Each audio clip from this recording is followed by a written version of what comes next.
Ayan, start na po tayo. Let's start with the prayer. Pikit po tayong lahat. Panginoon, marami pong salamat sa hapong ito na kami ay sama-sama uli sa presensya mo. At Panginoon, kami po ay mag-aaral ng iyong salita. Lord, busugin mo po ang aming spirito at kaluluwa. At Panginoon, dalangin po namin sa aming matututunan sa hapong ito, sa kapangyarihan ng iyong Santong Espiritu, Lord, ay magdulot sa amin ito ng pagbabago, pag-unlad at pag-usad sa paglakad Kristiyano, Panginoon. Salamat po ng marami sa pangalan ni Jesus. Lahat po ay magsabi ng Amen. Ano uli yung ibig sabihin ng retreat? Nalala niyo ba? Ha? Ano ang ibig sabihin? Sabihin sa katabi nga. Tignan natin yung nalala ba? Rest na lang, no? Tapos, Rest. nawala na yung iba. Experience. Ay, char. Kalimutan ko. Parang may narinig ako, rest in peace. Sabi nung ano. E. R-E. Ano yung E? Ano yung T? R. E. A. Oh, last word, letter T. Yan, very good. So, ang original meaning, di ba, ng retreat, di ba, commonly ginagamit siya as a negative word. Pag sinabing retreat, ibig sabihin, aatras ka sa lugar na magulo or digmaan. Aatras ka dalawang dahilan. Either malakas yung kalaban mo or talo ka na. Sino dito na pumunta dito sa retreat talunan? Aba? Man! Kumpay lahat ha. Ako talunan. So, other Ngayon, meaning yan is uuwing. kung aalis ka sa danger na lugar, dangerous place, and then pupunta ka sa isang private, isolated, tahimik at ligtas na lugar. Diba? Hindi retreat ang retreat kung aalis ka sa danger tapos pupunta ka na naman sa another danger. Amen? Dito ba sa lugar na to, do you feel safe? Nakapagpahinga ba kayo? Yan. So, at other meaning yan is kapag umalis ka sa danger, magre-retreat ka, mag-aano ka, strategize. Mag-evaluate ka. Amen? So ngayon, ang tema uli natin ay experiencing God's power. So far, sino dito naka-experience na ng kapangyarihan ng Diyos? Amen. Sa araw na to. Taas kamay. Ayan. So, ano yung in-explain uli ni Pastor about sa God's power? Ano ibig sabihin pag sinabing power? Di ba dalawa yung original Greek word? Very good. Next? Dunamis, di ba? Yan. Ano ibig sabihin nun? O yung exousia, ano ibig sabihin nun? Opo, gagaling. Yung isa, dunamis. Ayan. So madaling salita, ang ibig lang sabihin ng power is, pag sinabi, yung power, pag idinugtong mo kay God, God's power, ang ibig lang sabihin yan is, yung walang limitasyong kakayahan ng Diyos para impluwensyahan or kumilos sa isang bagay. Diba kung ano, whatever He pleases to do, gagawin niya. Walang limitasyon. Amen? And sa Bible, pag binasa niyo yung buong cover to cover ng Bible, sobrang dami na instances na dinisplay ni God yung power niya. Example, creation. Nilikha niyang lahat ng ito through His words. Ang gamit niya salita. Diba? Another thing is, hinati niya yung, ano hinati? Yung dagat. Ano pa? Pinagaling yung may sakit. Yung mga bulag, di ba, nakakita. At yung mga supernatural provision ng Panginoon from 5 tinapay, 2 isda, napakain yung more than 5,000, di ba? And let me ask you, ano yung experience nyo sa buhay nyo na naranasan nyo talaga yung kapangyarihan ng Diyos? Pwede ba i-share sa katabi nyo? Yung wala pong kausap, tayo po mag-share dito. Magmamic po tayo. Ako sa Ayan, naghanap na sila ng kausap. Pero pinaka na ko yung baby pa ako. Wala pa kinukwento lang ni mama. Kasi sobrang parang pwede na akong mawala doon. Pangalawang buhay ko. Dahil sa puso. Ay, yung isa naman. Pasalitain mo naman yung isa. Okay. Gusto niyo na mag-share, oh. Yung isa naman, yung next naman. Huwag po kayo mag-alala, mamaya marami kayong opportunity to share. Pero sobrang himala Ayan. na nagmamalayo si Papa. Kasi doon sa last na pinuntahan ng lugar, nandun din siya. Naiuwi ako. Ay, balik ko. Yeah, pwedeng makahingi ng isa. Sino yung ka-partner nyo nag-share na bless kayo? Taas kamay. Yun, ganun lang. Ayan. Sino dito ituturo niyo yung partner niyo siya magsalita, Hindi mag-share? ko na alam paano bumalik ako. Dali. Ituro. Halika dito. Sino yan? Halika dito. Seryoso yan, Aaron? Halika dito, Ron. Talakpakan natin si Aaron para ma-pressure. Kain lang ako. Halika dito.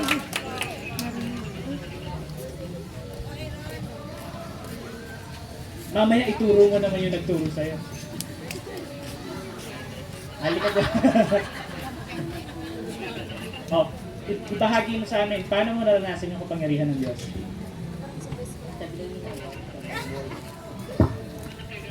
Habang buhay ko na nangyari sa anak. Kasama ko kami dito. Ano? Nagpapasalamat po ako sa Diyos kasi nung kapanahon ng mag-sakit po si Rejoice, tinulungan niya po kami para magabayan po si Rejoice sa bahay. Tapos nangyari po yung nung miracle kasi nga po nung nagulat na po kami, hindi na po huminga si Rejoice. Matagal na po siyang nakaganyan na lang po, hindi na po siya humihinga. Tapos nung sumigaw po si Mamang Jesus ng ilang beses, nagulat na lang po kami, bigla na po umiyak. Palakpakan natin ang Panginoon. Dito naman, ituro niyo yung partner niyo. Kung sino yung gusto niyo pag-share. Yan. Ha? Sino? Dito naman. Ha? Ha? Ako magtuturo. Tapos tatlo kayo, gano'n. Si Risa na lang. Risa, halika dito, Risa. Kasi habang nag-share ka kanina, yung mga umiiyak eh. Yan. Halika, share mo dito. Ayan, hello po. Sa akin po, kapag sinabing God's power, ang pumapasok po talaga sa isip ko is yung, etong week na to pa lang po, dun sa bagay na dapat ikaw yung dumadanas ng paghihirap, ikaw yung dapat ikaw yung dapat, dito ka na dapat diretso, di ba, sa impyerno kasi makasalanan tayo. Pero dahil sa power ng Lord, able ka na maging anak niya, able ka na magpagamit sa kanya, able ka na makapunta ng langit because of Him. That's God's power. Thank you po. So alam nyo ba, ano yung greatest demonstration ni God ng power niya? Kasi marami tayong nabasa, di ba? Sa Bible. Ang question ko is, ano yung pinaka-the best doon? Ano yung pinaka-greatest demonstration ng power ni God? Ha? Power of love? Yung kanta kanina? Ano po? Patawarin tayo. Ang greatest demonstration po ni God ng power niya is for a sinner to be a saint. Amen? Ang isang taong makasalanan, naging anak niya. Ang isang taong matigas, naging addict sa Panginoon. Amen? Kasi pwede kang pagalingin ni God in an instant. Pero kung hindi bago ang buhay mo, wala rin yun. Even bigyan ka ni God, paulanan ka ng bilyon-bilyon, and then hindi na bago yung buhay mo, it's useless. Amen? Will you agree? Ang greatest demonstration ng power ni God ay yung transformation ng buhay. Amen. Kasi di ba sabi sa 2 Corinthians 5:17, ano ulit?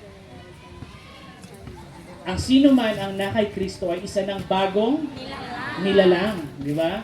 At bakit gusto nyong maranasan yung power ni God dito?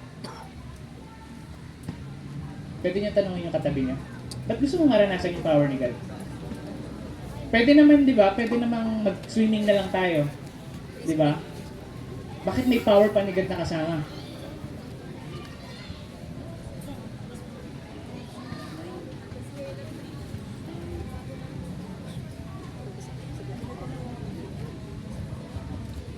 Ayan. Kung wala kayong masabi sa katabi niyo, okay lang yan. Bibigyan natin ng answer yan. Okay?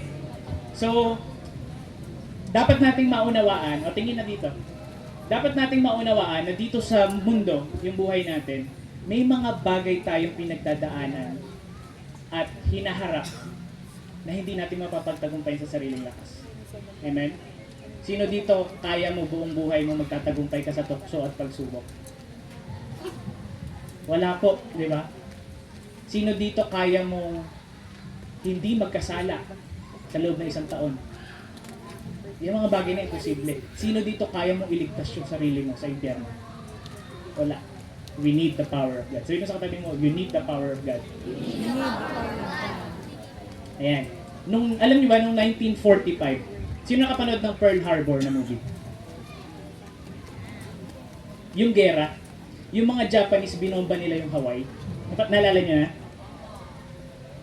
Nung binomba yung Hawaii bilang atake sa United States, so nag-decide yung government na to conclude the war, matapos na yung gera at mapasurrender yung Japanese, they decided to drop 2 atomic bombs. Saang city? Hiroshima and Nagasaki. And yung pinasabog yon, sobrang dami ng destruction. Sobrang lala. To the point na yung Japanese sumurrender sa gera. Diba? You remember the dunamis? Explosive power. It made a country surrender sa war. And ano pa yun? 45. At alam niyo ba may mas malakas na bomb sa atomic bomb? Ha? Sabi, 100 times or 1,000 times destructive kumpara sa atomic bomb. And ayun, tama. It's nuclear weapon or nuclear bomb. And dahil sa danger nga nun sa Hiroshima and Nagasaki, nagkaroon yung mga bansa, 97 countries, nag-agree sila ng treaty na wala sa ating gagawa, magmamanufacture, magbabanta ng salitang nuclear bomb. So 97 countries yung hindi parang nangako sila. At kasama din yung Pilipinas na hindi tayo kailanman hahawak, magde-develop, magre-research about nuclear weapons. Pero may mga bansang hindi, alam mo yun, may sarili silang mundo. May sarili kaming nuclear. Alam nyo, hulaan nyo yung mga bansa. Russia. Ano pa? Canada. Ha? Charot. China, US, North Korea, ha? Japan? Russia. Tingnan nyo, ito 2024 yung United States may 5,044 nuclear warhead sila. Yung China may 5,580. Wala, nawawala. Israel 90, etc. Ang dami. Kumbaga pag ikaw bansa ka, tapos may nuclear warhead ka, hindi ka basta-basta pwedeng awayin. Kung ano man yung sasabihin mo, seryosohin ng ibang bansa. Diba? Yung North Korea, sobrang hirap na bansa niyan eh. Sobrang liit. Pero bakit sineseryoso? Kasi si Kim Jong-un, di ba? Palipad ng nagtitest ng mga rockets. And hindi naman to geopolitical Pero may gusto akong i-point sa inyo na alam nyo ba, yung nuclear weapon, hindi yung problema. Sino sa katabi mo hindi problema? Kasi di ba natatakot yung mga bansa, di ba? Hindi problema yung mga weapons na yan. Alam niyo ang problema? Sabi ni Billy Graham, we have perfected our weapons but failed to perfect the men who use them. Meron pa nagsabi, sabi niya, the problem is not the bomb but the heart that created the bomb. Do you agree? Kasi kahit anong weapon meron kapag yung puso mo, you don't intend to kill, hindi mo gagamitin yan. Amen? So babalik tayo sa pinaka-problema, lahat ng issue. Puso. So yung katabi mo, puso. Yan. Kaya ito, commercial break lang. Di ba yung mga Pinoy, pag may balita sa internet about sa, alam nyo yung territorial dispute against China, di ba? Marami doon, gigil yung comment, gera. Di ba? Instead of praying na, di ba mga Christian, gigil din sila yung iba. Instead of praying na magkaroon tayo ng maraming armas, why not pray for a change of heart ng mga leaders ng country? Kasi alam nyo, may mga kapatiran din tayo sa China na nagpipray din para sa atin. Amen? Again, change of heart ang pinaka-importante. And sabi dito, I will give you a new heart and new spirit. Sabi, I will remove you your heart of stone and give you a heart of flesh. Bakit ito yung pinaka-importanting demonstration ng power ni God? Kasi si Paul, sabi niya dyan sa Romans, alam niya yung tamang gawin. Pero ang ginagawa niya, yung masama. Kasi by default, di ba lahat tayo makasalanan? Di ba? Kaya ang pag-aaral natin ngayon, experiencing the power of God through the Word of God. Sabihin na lahat, the Word of God. Lahat ng may dalang Bible, itaas nyo ang Bible nyo. Ayan, oh. May papagawa ako sa inyo. Pero bago yon, describe lang natin yung sinasabi sa ng Word of God. Sabi, the Word of God is alive and active. Pag sinabing alive, ano ibig sabihin? Active.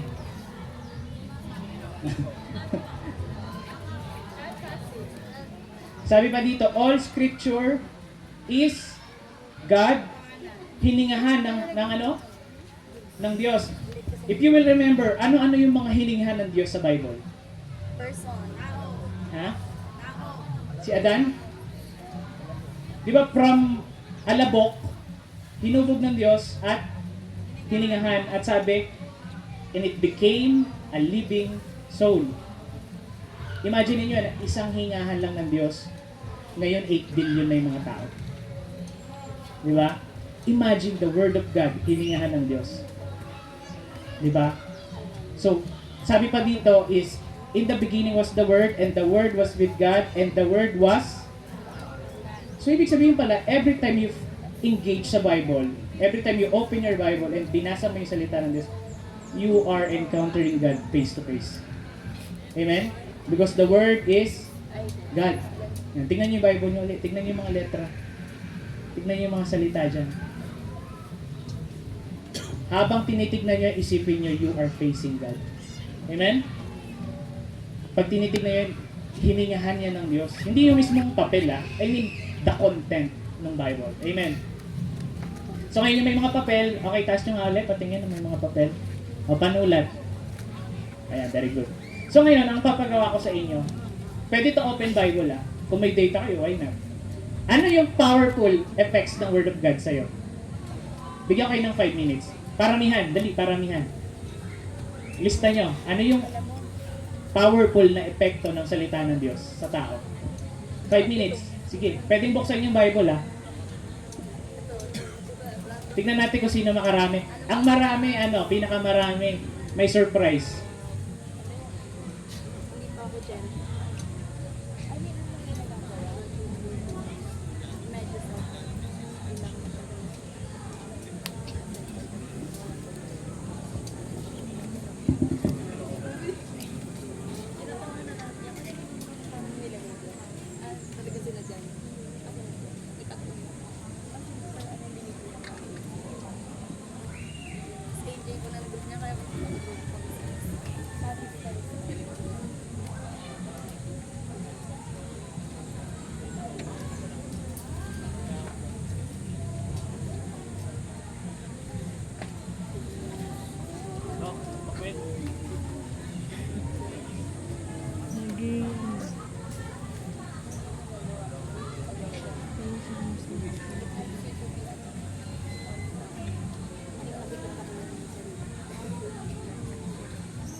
May gagawin ba? Yung iba, groupings na sila. Ano gagawin?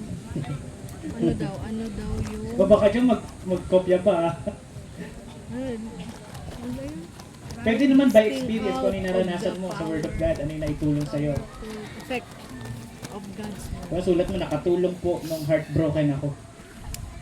Nakatulong siya no. Tinulungan po ako kasi hindi ako makatulog. Nung nagbasa po ako, inantok na ako.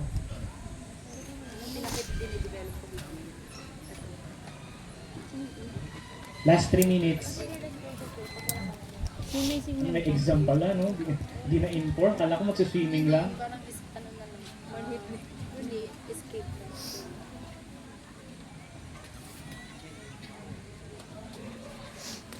Naging mapagpasensya.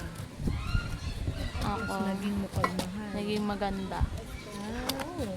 Sa mata ng Panginoon, lahat maganda. Oo, naging mapagpatawad. Nagkaroon ng self-awareness. So, naging mahinahon. Yung dating introvert, naging extrovert. Sige nga, kausapin mo nga sila. Char. Kasi kasi kailangan mo ibahagi.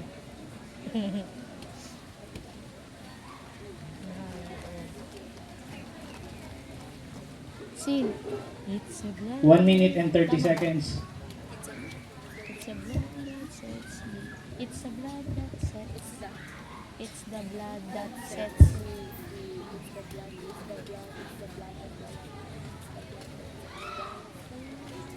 Ano pa yung isa, Sin?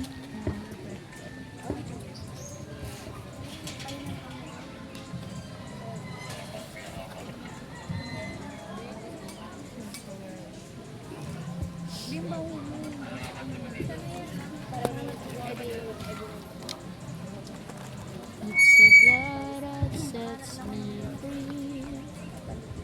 It's a blood that sets me free. It's a blood, it's a blood, it's a blood.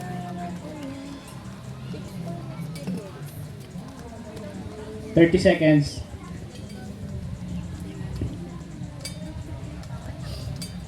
Hindi, nakala ko si Pwede pa. Bawal.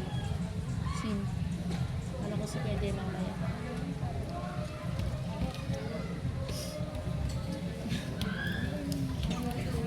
Pagod. 15 seconds. Tug, tug. Tug, tug. Tan, tanan, tanan. Ah, so nakaskip ka. Okay? Pens up. Yan. Thank you. Ilan yung pinakamarami? Sino nakasampo? Taas kamay. Apat na lang. Naka 15. 15. 20. May naka 20? 20? 16? Oh, may bibit ba sa 16? 17. Oh, sino naka 18? Oh, pero hindi pa yun yung deciding factor. Ngayon, tingnan niyo yung listahan nyo. Checkan nyo yung naranasan nyo na. Ikisa nyo yung hindi pa.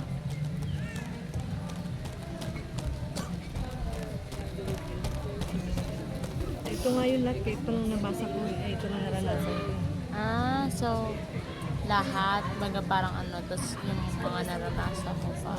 Bawa. Yung parang alam mo, yun parang alam mo magiging power effect ng God's word. Ang nilista ko lang kasi yung Yung mga naranasan mo. Naging mas lalang mapagpasensya. Tapos na? O ilan na lang? Ilan nyo na-checkan? Dalawa na lang. Yung pa rin? Ah, very good. Doon sa lilim. Gusto ko yung sa lilim. Mananatili sa'yo. Okay, okay na. Salamat sa cooperation. Bakit ko pinapagawa? Para ma-remind tayo kung ano ba talaga yung benefits ng salita ng Diyos. Why?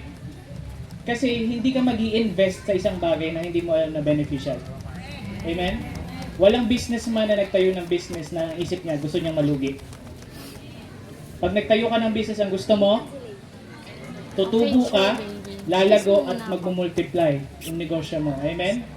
Kaya pag tayo nagbasa pag tinignan mo yung salita ng Diyos, nagbasa ka tapos parang nalugi ka pa, you don't understand the benefit of the Bible. Amen?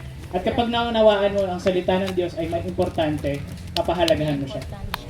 Kaya, ang Bible is important, beneficial, and necessity. Amen? Amen. So, isa-isahin lang natin ng mabilis, ano ba yung benefits? Maraming benefit ng salita ng Diyos, pero let me just give you iilan lang ng mga importante. So, number 1, it produces, nagbubunga ng, tingnan nyo nga yung mga katabi nyo, sino dyan yung kilala nyo na grabe yung faith kay God? Amen! Yan, turo nyo. O, yan po. Kuya CJ. Alam nyo bakit strong yung faith nila? Alam nyo bakit? Kasi may gasolina. Amen! Amen? Parang Sabugin. kalan lang yan eh. Patuloy ang aapoy hanggat may gas. Amen! Diba? Sabi sa salita ng Diyos, ang pananampalataya ay bunga ng pakikinig. So kung kulang ka sa salita ng Diyos, I doubt na yung faith is Parang malakas. Amen? Amen. Another point is, ang salita ng Diyos ay nagdudulot ng, sino dito naging Christian ka, walang nag-share sa'yo? Basta bigla ka na lang naging Christian, Wala you pong decide. ganon. Diba? Lahat tayo nakarinig ng gospel, amen? Lahat tayo nakarinig ng salita ng Diyos, kaya nag-decide tayo to obey Christ. Amen? Sabi dyan, yung good news daw ay kapangyarihan ng Diyos sa ikaliligtas ng lahat ng sumasampalataya. Another point, ang salita ng Diyos ay nagpapahayag ng katotohanan. Sino dito pinagsinungalingan ka na? Amen. Pinagsinungaling sa'yo yung tao. Amen. Ano pakiramdam? Ang sakit. Let me tell you something, never magsisinungaling ang salita ng Diyos. Amen. At sabi dyan, sabi ni Jesus dito sa verse na to, ibukod mo sila para sa iyo sa pamamagitan ng katotohanan. Ang salita mo ang... So ang Diyos Ama pala, meron siyang parang siniset apart niya yung mga tao. Inihihiwalay niya. Ibinubukod niya yung kanya at yung hindi kanya. Anong deciding factor? Sige, sorry na. Ano po? Sa pamamagitan ng katotohanan. Lahat ng naliwanagan ng katotohanan, kanya yun. Amen. Kaya pag Amen. wala sa iyo ang katotohanan, anong meron ka? Sinungalingan. And, di ba, ironically, di ba parang pag wala sa iyo ang katotohanan ni God, nasa darkness ka. Di ba? Amen. Sabi pa dyan, kung patuloy kayong sumusunod sa aking turo, si Jesus po nagsasalita dito, kayo nga tunay na mga alagad ko, makikilala niyo ang katotohanan at ang katotohanan ang yung palang epekto, Magpapalaya. kaya pala hinihiwalay ng Diyos yung kanya. Kasi yung katotohanan pala, nagpapalaya sa tao. Amen. Amen? Kaya yung Bible, inaantok kayo minsan dyan, pero nagpapalaya yan. Amen. Amen? Amen. Hindi mo minsan gusto kong lumaya, pero ayaw mo magbasa ng salita ng Diyos. Aww. Kailangan mo lumaya. Hindi pagbabasa. At sabi ni Jesus, Sorry, ang lakas. basahin, tulungan niyo ako. 1, 2, 3, go! Sus na.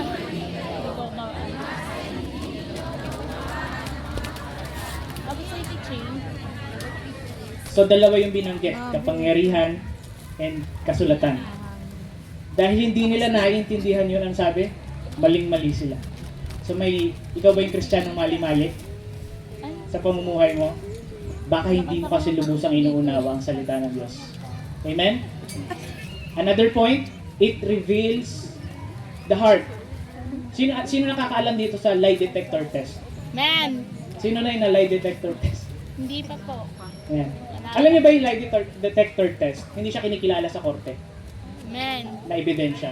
Kasi pasmado ka, makukuryente. Hindi siya kinikilala pag sa yun nga, pag sa mga file cases. Pero nakakatulong siya sa investigation. Kasi kung base sa physiological response mo, kunwari, yung heartbeat mo tumaas nung tinanong ka sino, di ba, nagkakaroon sila ng lead kung ano yung investigate nila. Pero alam nyo, palpak kasi parang hindi siya accurate. Pero alam nyo, accurate yung salita ng Diyos. Amen. Sabi dyan, sa bandang dulo, at nakakaalam ng mga iniisip at binabala ng puso. Diba? Na-experience nyo na ba yun? Meron kayong ginawa, nakala nyo tama, pero nag-devotion kayo, pinakita sa inyo, mali yung motivation mo, mali yung intention mo. Amen. Amen? Amen. So, it's really important na meron ka sa araw-araw pamumuhay, lagi kang nagpabasa at nag-aaral ng salita ng Diyos. Kasi parang kang tumitingin sa salamin. Amen? Amen. Para kang nagpapa-x-ray kay God. Amen? At sabi pa dito, another point, siya ang source ng spiritual maturity. Akala natin pag mature ka na pag nag-involve ka sa ministry. Di ba? Pag matagal ka na uma-attend, no. Amen. Ang nag-identify sa maturity ng Kristiyano ay kung gaano nakarami yung nakain ng salita ng Diyos sa buhay mo. Amen? Kung gaano nakarami yung na-install mo, na-i-apply mo sa life mo. Sabi dito, gaya ng sanggol, kayo'y manabik sa dalisay na gatas espiritual upang lumago kayo tungo sa kaligtasan. Gaya daw ng ano? Gaya ng? Sanggol. May iba hindi ito masyadong inunawa. Kaya nagpakasanggol na lang talaga sila sa Christianity. Pero ang tinutukoy dito, yung pananabik ng sanggol. Paano ba yung sanggol pag hindi nagugutom na? Anong ginagawa? Iiyak! Ha, di ba? Hindi ka titigilan, iiyak nang iiyak yan, di ba? Sana ganun din yung maging heart natin sa word ni Lord. Na hindi ka papayag, lilipas yung araw, na hindi ka nag-aral ng salita, hindi ka nakinig ng message ni God through His Word. Amen? At sabi pa dyan, eto ba't mahaba? Basahin yun, kaming magbasa. 1, 2, 3, go! Parang sa mga Grabe, kilalang kilala nila.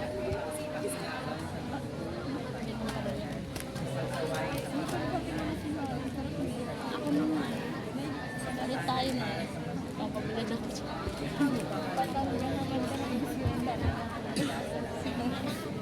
Ayan. Alam niyo yung ano bang tawag doon? Yung tool siya na may screwdriver, may flat screw, may kutsilyo. Ano ba tawag doon? Yung Swiss parang- knife, di ba? Meron kang ganon? Dati. Ayan. Yung salita ng Diyos parang ganon. Ang dami niyang pakinabang sa buhay ng tao. Sabi dyan, tuturuan ka ng katotohanan, sasawayin ka sa mali mo, itutuwid ka sa likong gawain, sasanayin ka sa righteous living, and ihahanda ka niya sa mabubuting gawain. And another point is, tutulungan ka nito sa tentasyon. Naalala niyo yung Matthew 4, si Jesus nag-fasting, tapos tinok siya ng Diablo. Naalala niyo yun? Amen. Sabi ng Diablo, kung ikaw ang anak ng Diyos, gawin mong tinapay ang... Bato! Ano sagot ni Jesus? Hindi lamang sa tinapay na bubuo. Ayun yun. Word of God, di ba? Ayun. Every time na tinutok siya ng Diablo, ang lagi niyang response, Word of God. Sabi dito, I have hidden your word in my heart that I might not sin against you. Di ba? Ang gamot pala para hindi ka matablan ng tukso is taniman mo yung puso mo ng salita ng Diyos. Amen? Sabi pa dito, gamitin mo ang tabak ng Espiritu. Ano daw yung tabak ng Espiritu? Ang salita ng Diyos. Salita. Yung, nasan yung mga tabak nyo ng Espiritu? Ginagamit ba?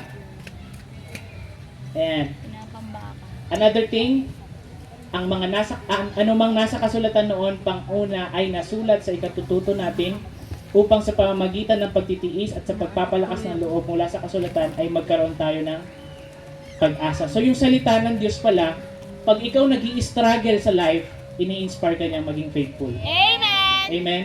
Kaya yung Christian na dumaan naman tayo sa lahat sa ganito. Yung pag may pagsubok, bumibigay ka, humihinto ka. Yes. Kasi kulang ka, hindi ka na-inspire masyado. Diba? So pag kailangan mo ng inspiration, huwag ka sa YouTube. Huwag ka sa social media. Diretso ka sa Word ni Lord. Amen? At sabi pa dito, ito pinaka-last. Ngunit sumagot siya, higit na pinagpala, alin daw? Pinagpala. Nakikinig at tumutupad. Ang tumutupad. So sa paningin natin, di ba tayo, pag mapalad kapag mapalad siya ganito, nakapag-abroad, naka-achieve ng mga ganito, nakabili ng May rep. ganito. Sa paningin ng tao, they are blessed. Correct? Amen. At pinagpala naman talaga. Amen. Pero sa paningin ni God, ang pinagpala, yung nakinig at sumunod ng utos niya, ng mga salita niya. Amen? Sino dito gusto maging blessed or pinagpala? Amen! Sabihin mo sa katabi mo, word ni Lord. Word ni Lord. Salita ng Diyos. So, let's summarize. Ano ulit? Energetic nito na Esther. Amen.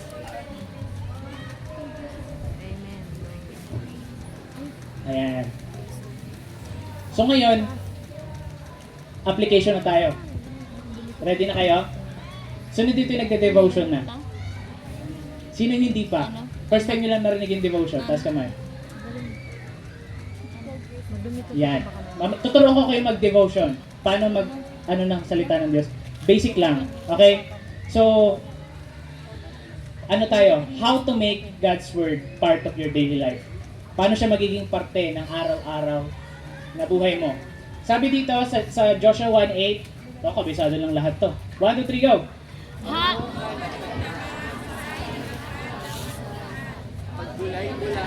Araw at gabi.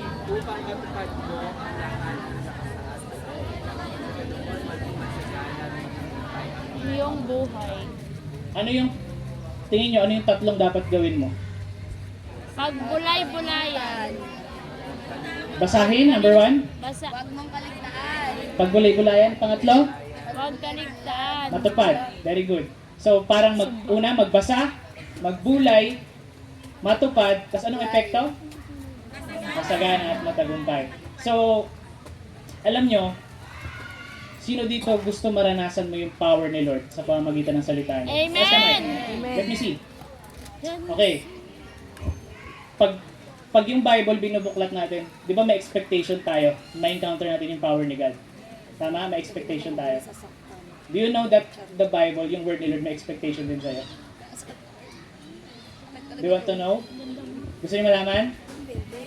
Ang unang expectation sa'yo ng salita ng Diyos, dapat bukas kang mag-aral. Kasi tayo, di ba, pag binuklat lang, nagbasa lang, walang aral, di ba? Aral na naman. Akala ko graduate na ako. Hindi po tayo matatapos sa pag-aaral sa Panginoon. Hanggat nandito tayo sa mundo. Hindi po tayo makakatakas yan. So, meron ako nabasa sa somewhere, sabi dito, the scripture does not yield its fruit to the lazy. Hindi nagbubunga ang salita ng Diyos sa isang taong tamad. Kaya pag ikaw, tamad kang aralin ang salita ng Diyos, don't expect na magiging fruitful yung Christian life mo. Amen? And another expectation sa'yo ng salita ng Diyos is maging bukas ka kay God. The main goal natin ba tayo nagbabasa ng salita ng Diyos is to know God. Amen? Ang gusto mong makilala si God. Every time na bubuklatin mo yung Bible mo, you read and you study, Lord, paano ka magpapakilala sa akin today? Diba? And another point, expectation is, ang expectation sa salita ng Diyos, magbabago ka. Sabi mo sa katabi mo, magbago ka. Magbago ka. Ayan. Study, knowing God, and change. Diba? Ganyan ka, Kuya Emilio. Yung salita po ng Diyos, hindi siya sinulat para lang aralin. Hindi tayo nagtatapos doon. Sabi doon sa diba, sa Joshua 1:8, upang matupad. Diba?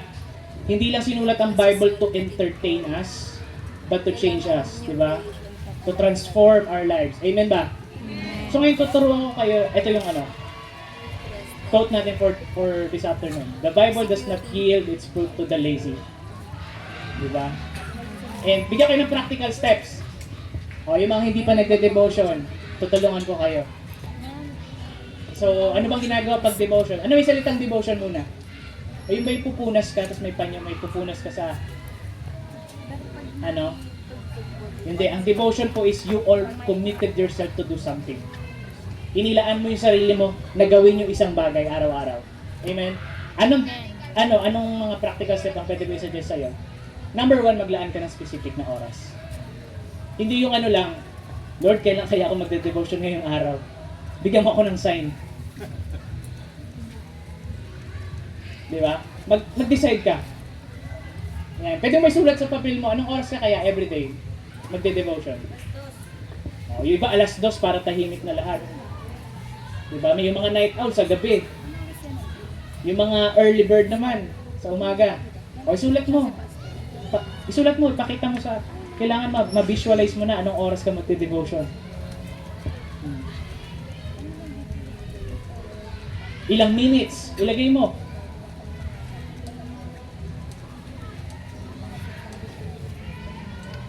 Yan. Pangalawa, ito hindi nababanggit madalas pero it's really important. Pumili ka ng Bible na translation. Yung maiintindihan mo. Di ba? New Christian ka pa lang, King James agad yung binas. Thou shall not. Ano yung thou? Yeah. I suggest magbasa muna kayo, mag-start kayo sa naiintindihan nyo. Let's say Tagalog. Amen? Di ba? Baka pumili ka Espanyol. Paano ka mag-grow din mo naiintindihan, di ba? At next is magsimula ka sa panalangin. Di ba? Humingi ka ng gabay kay God.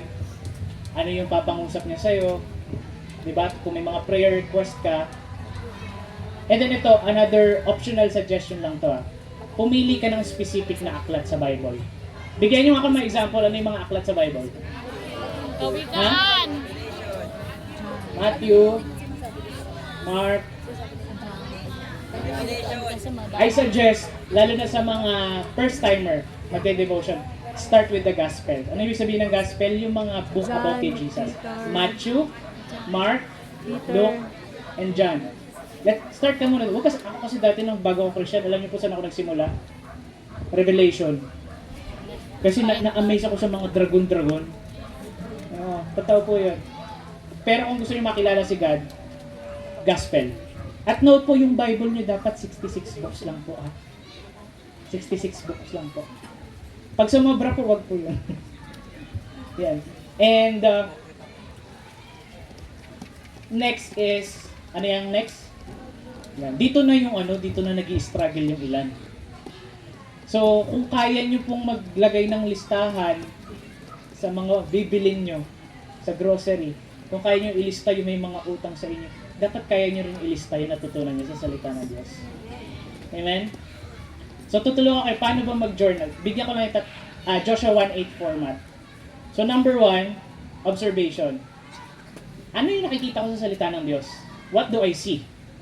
John 3:16. Ano nakikita niyo sa John 3:16? Mahal ng Diyos ang sanlibutan. Ito na lang, practical. Observation. Tignan niyo yung stage. Tignan niyo po yung stage. Yan, buong stage. Tignan niyo po lahat ng mga nakikita niyo.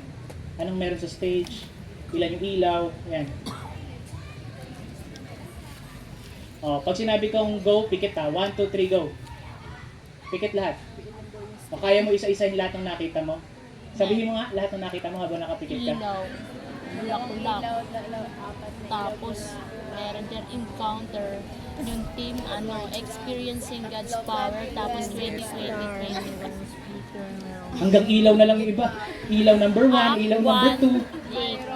Tapos, Ayan, pikit lang po. Pikit lang daw. Okay, pause lang muna, pause. Pikit lang. Ilan yung speaker habang nakapikit? Ay. Ilan yung speaker? May speaker ba? Ilan yung gitara? 5. Sarong yung bells yun eh. O anong kulay ng tarpaulin? Ay, kung may tarpaulin, anong kulay ng stage? Black, white. O dilat kaya kung tama. Ay, black na. Mali. Black, white. Tinuruan ko yung paano mag-observe. Di ba? Pag binasa niyo yung Bible, try niyo muna basahin, tapos pikit kayo, ano nataalala niyo sa binasa niyo? Kasi yung iba parang nagbasa lang, tapos wala lang. Para lang pag kinamusta ni pastor na nagbasa ka naman Bible, yes po, natutunan mo. Basta po, basta na doon, may Lord doon eh. Basta maganda. Di ba? So, pag sinabing observation, ano yung nakita mo? Di ba? Matthew 4:4 says, ano yung sabi sa Matthew 4:4? Ano nakita niyo sa verse na yon? May tinapay, merong ano pa? May isda? May buhay? May buhay ba? May gutom? Di ba? Ano pa? Salita ng Diyos. So, sa simple na hakbang na ganon, mas matutulungan ka sa number 2 step natin. Number 2 is, i-interpret mo na. Or, what does it mean? Ano ibig sabihin nung nabasa ko? Okay, na-observe mo si Judas nagbigti. So, paano mo i-interpret yun? So, pag may problema po pala ako, kukuha dapat ako ng lubid. Yun po ba yun? No. Ang ibig sabihin nun, ano? Ano po? Uunawain mo yung storya. Bakit siya nagbigti? Hindi porke sinabi sa Bible kasi, prescriptive yun. Gagawin mo. Di ba? Merong nangyayari sa Bible na ini-inform lang tayo and it will bring a timeless principle. Amen? So mamaya explain ko yan ng mas malalim. Next, ito na yung dito tayo lahat nag-i-struggle. Kahit ako. Saan? Paano gumagana yung na-interpret ko at na-observe ko? Diba? Paano magiging part ng buhay ko yan? So, yung observation pala, may nakalimutan ko sabihin dyan. Paano makakatulong yung observation? Ano yung mga strategy? Una, basahin mo ng mabagal. Hindi pabilisan po ang pagbabasa para matapos mo. Read slowly. Diba? Pangalawa, read repetitively. Basahin mo pa ulit-ulit. Another thing is read comparatively. Tingin ka sa ibang translation. Tingin ka sa English, tingin ka sa Tagalog. Di ba? Para mas ma-observe mo. Ngayon, practice tayo. Nandiyan pa yung mga papel nyo? Taas nga ulit yung papel. Nandiyan pa. Baka mamaya naging airplane na eh. Ayan. Okay, ito. Activity na. Dito, next, itong verse na to. Lahat tayo, sama-sama. Sa number 2 tayo magano. Basa!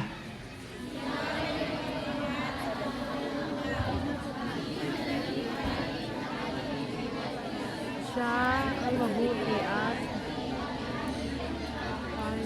ay hindi. Okay, observe tayo. Sino yung tinutukoy dyan sa verse na yan? Si Yahweh, O, lista natin. Si Yahweh daw. Ano daw si Yahweh? Number 1, ano? mapagmahal, O, number 2. Next. madaling, Next. mapag-ibig, Ano pa? mabuti, Ano pa? Ano pa? O, ilan lahat yun? Bilangin nyo. Ilang katangian or characteristic ng God ang sinabi dyan? Ha? Sino nagsasabing 7? Taas kamay. Sino nagsasabi ng 8? Ng 10? Pag yung 10, parang may nakita kayo, hindi namin nakita. Ilan yung nasulat nyo? 8? Okay. Punta tayo sa step number 2. Interpret natin. Or intindihin natin. Pag sinabing mapagmahal, ano ibig sabihin? Pag sinabing ang tao ito, alam niyo, napaka-loving person ito. Thank you po. Everything he do, or yung person na yun, everything na sasabihin niya, gagawin niya, laging motivated by love. Amen? Ano naman yung puno ng habag? Yung habag na, dinagdagan pa, may puno pa. Di ba? Pag sinabing puno, ano ibig sabihin ng puno? Wala nang space para ano yun mo, di ba? Pag yung habag, ano ibig sabihin ng habag? Naawa. Di ba? Si Lord daw ay puno ng habag or puno ng awa. Si Lord daw ay mapagmahal. Everything na sasabihin niya, everything na gagawin niya, laging motivated by love. Next naman. Sino dito ang mabilis magalit? Hindi ako yan. Ha? Si Lord? Ano daw si Lord? hindi madaling magalit. Pag sinabing hindi madaling magalit, ano ibig sabihin nun? Hindi madaling, Ha? pagpasensya. Oh, di ba nag-i-interpret na kayo, di ba? Inuunawa niyo na. Next.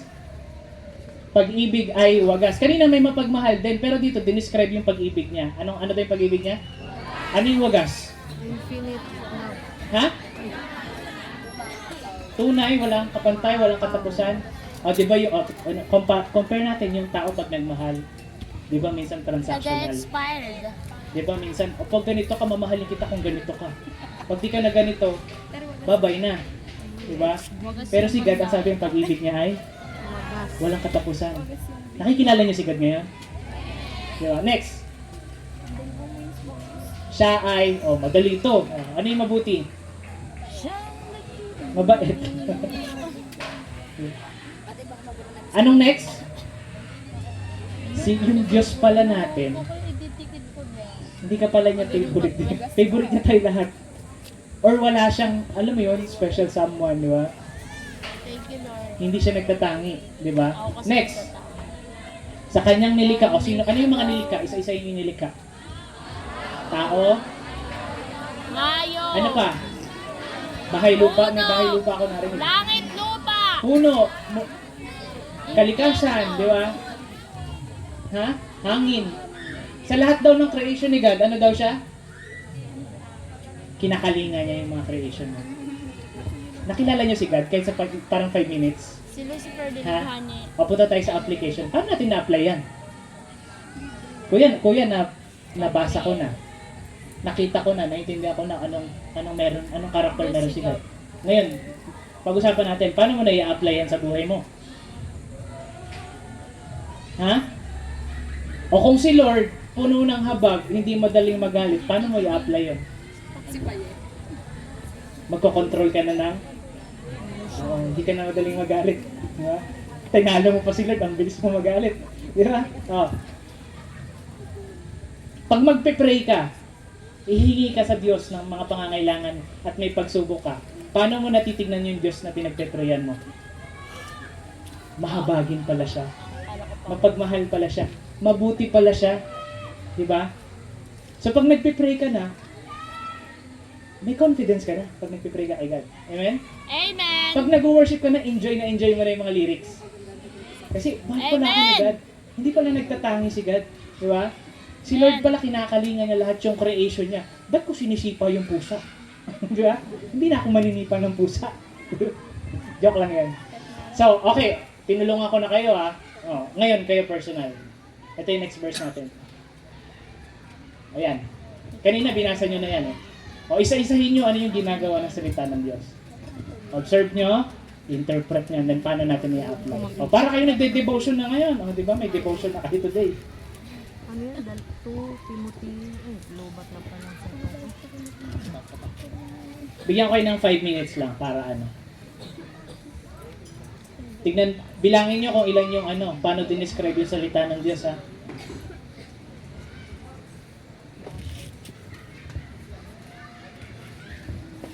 ang lahat.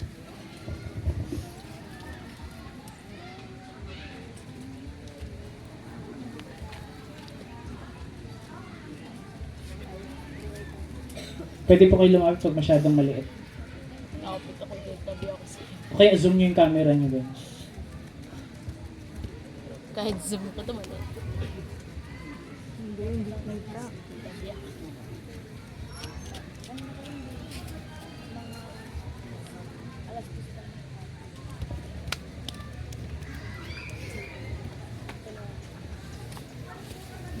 Bible verse ko eh.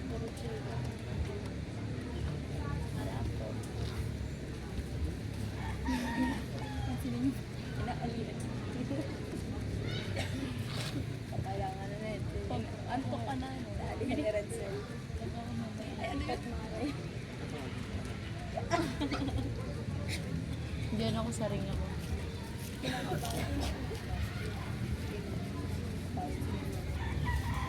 Ayaw pala palikot.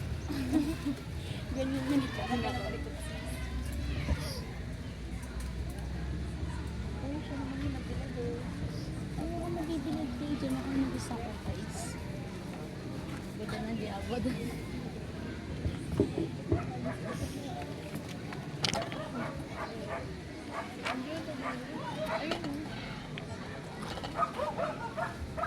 Wala.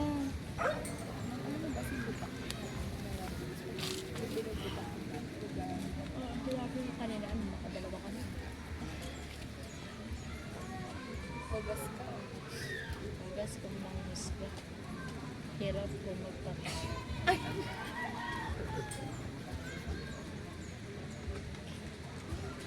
Huwag tayo minention dito.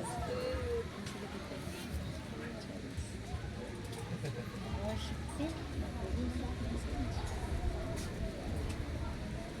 Dami pa daw. O sige, move naman kayo sa pangalawa. Okay lang yan kahit di nyo matapos. At least na-practice nyo yung ano. Ano nyo na, ano yung naintindihan nyo dun sa ano. Ay, oo. Hindi, te. Tinitingnan ko notebook niyan. Parang pang sulat. Hindi maganda sulat niya maliliit. Sobrang liit, ang daming space. Huway-wan. Ay, may tanong. Kung magkakapagpil ang tatlo lang, anong huway-wan, magkakadikit. Dikit na lang. Oo, dikit. Sin, parang gusto ko hiwalay. Dalawa dito, dito, dito. Puzzle. Tetris.